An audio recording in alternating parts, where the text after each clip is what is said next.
ಓಂ ಶ್ರೀ ಪರಮಾತ್ಮನೇ ನಮಃ. ಕಣ್ಕಣಿನಲ್ಲಿ ಅಚರ್ನಲ್ಲಿ ಒಳಗಡೆ ಮತ್ತು ಹೊರಗಡೆ ಅಂತರ್ಯಾಮಿ ರೂಪದಿಂದ ನಿವಾಸ ಮಾಡುತ್ತಿರುವ ಪರಮಪುರುಷ ಪರಮಾತ್ಮನ ನಮಸ್ಕಾರ ಮಾಡ್ತಿದ್ದೇನೆ. ವಿಷಯವೇನೆಂದರೆ 5000 ವರ್ಷಗಳ ಹಿಂದೆ ಪ್ರಾಚೀನ ಗ್ರಂಥವಾದ ವಿಜ್ಞಾನ ಭೈರವನ 2ನೇ ಸೂತ್ರ ಏನು ಹೇಳ್ತಾ ಇದೆ. 2ನೇ ಸೂತ್ರದಲ್ಲಿ ನಾವೀಗ ಅದನ್ನು ಸರಳದಲ್ಲಿ ಆ ಸೂತ್ರದನ್ನು ನಿಧಾನವಾಗಿ ಆಳದಲ್ಲಿ ನೋಡೋಣ. ನಾವು ವಿಜ್ಞಾನ ಸೂತ್ರದಲ್ಲಿ 2ನೇ ಸೂತ್ರ ಶಿವನು ಪಾರ್ವತಿ ಹತ್ರ ಏನು ಉಪಾಯ ಹೇಳ್ತಾ ಇದ್ದೇನೆ, ಪರಮಾತ್ಮನ ಹುಡುಕೋದಕ್ಕೆ ಯಾವ ಮಾರ್ಗ ಹೇಳ್ತಾ ಇದ್ದೇನೆ ಅಂತ ನಾವೀಗ ನೋಡೋಣ.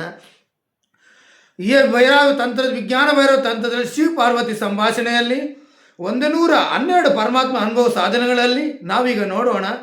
2ನೇ ಸಾಧನ ವಿಧಿ 2ನೇದು ಏನು ಶಿವನು ಹೇಳ್ತಾ ಇದ್ದೇನೆ. ಉಸಿರಿನ ಹೊರಗೆ ಸಂಪೂರ್ಣವಾಗಿ ಹೊರಟ ನಂತರ ಒಂದು ಕ್ಷಣ ಉಸಿರು ಇಲ್ಲದೆ ಶೂನ್ಯ ಉಂಟಾಗುತ್ತದೆ. ಆ ಶೂನ್ಯದಲ್ಲಿ ಪರಮ ಭೈರವ ಸ್ಥಿತಿ ಪ್ರಕಾಶಿಸುವನು. ಬಹುತ್ ಏನು ಗಂಭೀರ ವಿಷಯ ಆಗಿದೆ. ಬುದ್ಧಿಯನ್ನು ಉಪಯೋಗ ಮಾಡದೆ ಚಿತ್ತನ್ನು ಸ್ಥಾಯಿಯಲ್ಲಿಟ್ಟು ಶಿವನು ಏನು ಹೇಳ್ತಾ ಇದ್ದಾನೆ ಪಾರ್ವತಿ ಅಂತ, ಯಾವ ರೀತಿ ಪಾರ್ವತಿ ಗ್ರಹಣ ಮಾಡಿಕೊಳ್ತಾ ಇದ್ದಳು, ನೀವು ಆ ರೀತಿ ಗ್ರಹಣ ಮಾಡಿ ಅವ್ರ ಪರಮಾತ್ಮನ ಹುಡುಕೋದಕ್ಕೆ ಈ ಸಾಕ್ಷಾತ್ ಶಿವನೇ ಪಾರ್ವತಿಗೆ ಹೇಳುವ ವಿಧಿಯಾಗಿದೆ. ಇದು ಎಲ್ಲರೂ ಸಾಧನೆ ಮಾಡಬಹುದು. ಯಾವ ರೀತಿ ಉಸಿರು ಹೊರಗೆ ಸಂಪೂರ್ಣವಾಗಿ ಹೊರಟ ನಂತರ, ಉಸಿರು ಹೊರಗೆ ಹೋದ ನಂತರ ಒಂದು ಕ್ಷಣದಲ್ಲಿ ಶೂನ್ಯ ಉಂಟಾಗ್ತಾ ಆ ಶೂನ್ಯದಲ್ಲಿ ಪರಮ ಭೈರವ ಆತ್ಮಸಾಕ್ಷಿ ಅನುಭೂತಿ ನೀವು ಮಾಡಿಕೊಳ್ಳಬಹುದು. ಅಂದರೆ ಉಸಿರಿನ ಒಳಗೆ ಹೊರಗೆ ನಡುವಿನ ಶೂನ್ಯ ನೆಡುತ್ತಿವೆ. ಅಲ್ಲಿ ಉಸಿರಿನ ಸಂಪೂರ್ಣವಾಗಿ ಹೊರಗೆ ಹೋದ ನಂತರದ ಶೂನ್ಯ, ಆ ಕ್ಷಣದಲ್ಲಿ ದೇಹವು ಏನು ಮಾಡುವುದಿಲ್ಲ, ಉಸಿರಿಲ್ಲ, ಮನಸ್ಸಿಗೆ ಆಧಾರವಿಲ್ಲ, ಮನಸ್ಸು ಸಹಜವಾಗಿ ಮೌನವಾಗಿರುತ್ತದೆ. ಅದೇ ಮೌನವೇ ಪರಮಾತ್ಮನ ಅನುಭವ ದ್ವಾರವಾಗಿದೆ. ಆ ಕ್ಷಣದಲ್ಲಿ ಉಸಿರು ಹೊರಗಡೆ ಹೋಗ್ತಾ ಇದೆ, ಒಳಗಡೆ ಬರ್ತದೆ. ಅಲ್ಲಿ ಒಂದು ಕ್ಷಣದಲ್ಲಿ ಶೂನ್ಯ ಆಗಿದೆ. ಶೂನ್ಯ ಸಮಯದಲ್ಲಿ ಅದೇ ಮೌನ ಆಗಿದೆ. ಅದೇ ಪರಮಾತ್ಮನ ಅದೇ ದ್ವಾರ ಆಗಿದೆ. ಯಾವ ರೀತಿ ನಾವು ಅಭ್ಯಾಸ ಮಾಡುವುದು? ಸುಖವಾಗಿ ಕುಳಿತುಕೊಂಡು ಅಥವಾ ಮಲಗಿ ಉಸಿರು ಸಹಜವಾಗಿರಲಿ, ಬದಲಾಯಿಸಬೇಡಿ. ಉಸಿರು ಹೊರಗೆ ಹೋಗೋದನ್ನು ಗಮನಿಸಿ. ಅದು ಸಂಪೂರ್ಣವಾಗಿ ಹೊರಡಿದ ಕ್ಷಣದಲ್ಲಿ ಒಂದು ಕ್ಷಣ ನಿಲ್ಲುವ ಶೂನ್ಯವನ್ನು ನೋಡಿ, ಆ ಶೂನ್ಯವನ್ನು ಯಾವುದೇ ಪ್ರಯತ್ನವಿಲ್ಲದೆ ಗಮನಿಸಿ. ನೀವು ಮಲಗಿ ಕುಳಿತರೆ ಏನೂ ಅಭ್ಯಂತರ ಇಲ್ಲ. ಅವರು ಸಹಜವಾಗಿ ಉಸಿರಾಡ್ತಾ ಇರಿ. ಅದರಲ್ಲಿ ನೋಡಿ, ನೀವು ನೋಡುವನ್ನು ಶುರು ಮಾಡಿ. ಯಾವಾಗ ನನ್ನ ಉಸಿರು ಹೊರಗೆ ಹೋಗುವುದನ್ನು ಗಮನಿಸಿ, ಒಳಗೆ ಹೋಗುವುದನ್ನು ಗಮನಿಸಿ. ಈ ಶೂನ್ಯವನ್ನು ಯಾವಾಗ ನೋಡಿ, ಉಸಿರು ಸ್ವತಃ ಒಳಗೆ ಬರುತ್ತಿದೆ ಬಿಡಿ. ಉಸಿರನ್ನು ಹಿಡಿಯಬೇಡಿ, ಕುಂಭಕ ಮಾಡಲು ಹೋಗಬೇಡಿ. ಕೇವಲ ಸಾಕ್ಷಿಯಾಗಿರಿ. ಉಸಿರು ಯಾವ ರೀತಿ ಬರ್ತದೆ ಇದನ್ನು ಗಮನವಿಟ್ಟು ನೋಡಿ. ಏನು ಮಾಡುವುದ ಅವಶ್ಯಕತೆ ಇಲ್ಲ.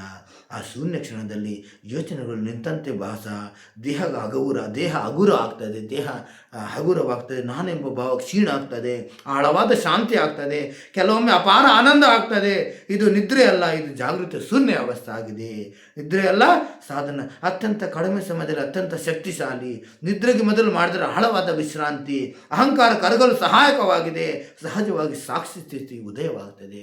ಸಹಜವಾಗಿ ನೀವು ನೋಡಿದ್ರೆ ಉಸಿರಾಟ ಹೋಗ್ತದೆ ಬರ್ತದೆ, ನೋಡಿದ್ರೆ ನೀವು ಸಹಜವಾಗಿ ಸಾಕ್ಷಿ ಭಾವ ಉತ್ಪನ್ನ ಆಗ್ತದೆ, ಉದಯ ಆಗ್ತದೆ. ಶಿವನು ಸೂಚಿಸುವ ಸೂಕ್ಷ್ಮ ಸತ್ಯ, ನೀನು ಉಸಿರನ್ನು ಬಿಡುವಂತೆ ನಿನ್ನ ನಾನು ಎಂಬ ಅಂಟನ್ನು ಬಿಟ್ಟ ಕ್ಷಣದಲ್ಲಿ ನೀನೇ ಭೈರವನಾಗಿದ್ದೀಯಾ. ಇದರಲ್ಲಿ ಏನು ಸಾರಾಂಶ ಹೇಳ್ತಾ ಇದ್ದಾರೆ? ನೀನು ನಿನ್ನ ನಾನು ಎಂಬ ಅಂಟನ್ನು ಬಿಡು. ಆ ಕ್ಷಣದಲ್ಲಿ ನೀನೇ ಭೈರವಾಗಿದ್ದೀಯಾ. ಬಿಡುವಿಕೆ ಇದೇ ಬ್ರಹ್ಮಜ್ಞಾನವಾಗಿದೆ. ಇದೇ ದಿನನಿತ್ಯದಲ್ಲಿ ಬಳಸುವುದು, ದಣಿವಾಗುವುದು, ಮನಸ್ಸು ತುಂಬ ಗೊಂದಲವಾಗಿರುವಾಗ ನಿದ್ರೆಗೆ ಮೊದಲು ಅವರ ಭಾವನಾತ್ಮಕ ಅಶಾಂತಿ ಸಮಯದಲ್ಲಿ 5-10 ನಿಮಿಷ ನೀವು ಅಭ್ಯಾಸ ಮಾಡಬಹುದು, ನೋಡ್ಬೋದು. ಇನ್ನು ನಾವು ನೋಡೋಣ ಸಾಧನೆ 1ರಲ್ಲಿ ಮತ್ತು 2ರಲ್ಲಿ ಏನು ವ್ಯತ್ಯಾಸ. ಶಿವನು ಹೇಳಿದ್ರಲ್ಲಿ ಸಾಧನೆ 1 ಮತ್ತು 2ರಲ್ಲಿ ಏನು ವ್ಯತ್ಯಾಸ ಇದೆ.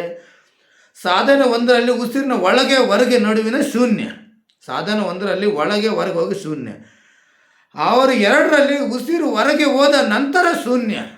ಇದರಲ್ಲಿ ವ್ಯತ್ಯಾಸ. ಮೊದಲನೇದು ಒಳಗೆ ಹೊರಗೆ ಉಸಿರಿನಲ್ಲಿ ನಡುವಿನ ಶೂನ್ಯ ಹೇಳ್ತಾ ಇದ್ದಾರೆ. 2ನೇದು ಉಸಿರಿನ ಹೊರಗೆ ಹೋದ ನಂತರ ಶೂನ್ಯ ಹೇಳ್ತಾ ಇದ್ದಾರೆ. ಎರಡೂ ಒಂದೇ ಸತ್ಯಕ್ಕೆ ದಾರಿ, ಆದರೆ ವಿಭಿನ್ನ ಸ್ವಭಾವದ ಸಾಧಕರಿಗೆ. ಯಾವುದಾದ್ರೂ ನೀವು ಒಂದು ಮಾರ್ಗವನ್ನು ಹಿಡಿದು ಸಾಕ್ಷಾತ್ಕಾರ ಮಾರ್ಗದಲ್ಲಿ ನೀವು ಹೋಗಬಹುದು, ಪರಮಾತ್ಮನ ದ್ವಾರದಲ್ಲಿ ನೀವು ಹೋಗಬಹುದು. ಇದು ನಾವೀಗ ನೀವು ಈಶ್ವರನ ಇದು ಪ್ರಾಚೀನ ಗ್ರಂಥ ವಿಜ್ಞಾನ ಭೈರವ ಸಾಧನದಲ್ಲಿ ನೀವು ಸಹಜವಾಗಿ ಇದನ್ನು ನಿರೀಕ್ಷಣೆ ಮಾಡಿದರೆ, ಅನುಸರಣೆ ಮಾಡಿದರೆ, ಅವರು ದಿನದಲ್ಲಿ 5 ನಿಮಿಷ ಅಭ್ಯಾಸ ಮಾಡಿದರೆ ನೀವು ಪರಮಾತ್ಮನ ಹತ್ರ ಹೋಗೋದಕ್ಕೆ ಅವಕಾಶವಾಗಿದೆ. ಓಂ ಶ್ರೀ ಪರಮಾತ್ಮನೇ ನಮಃ.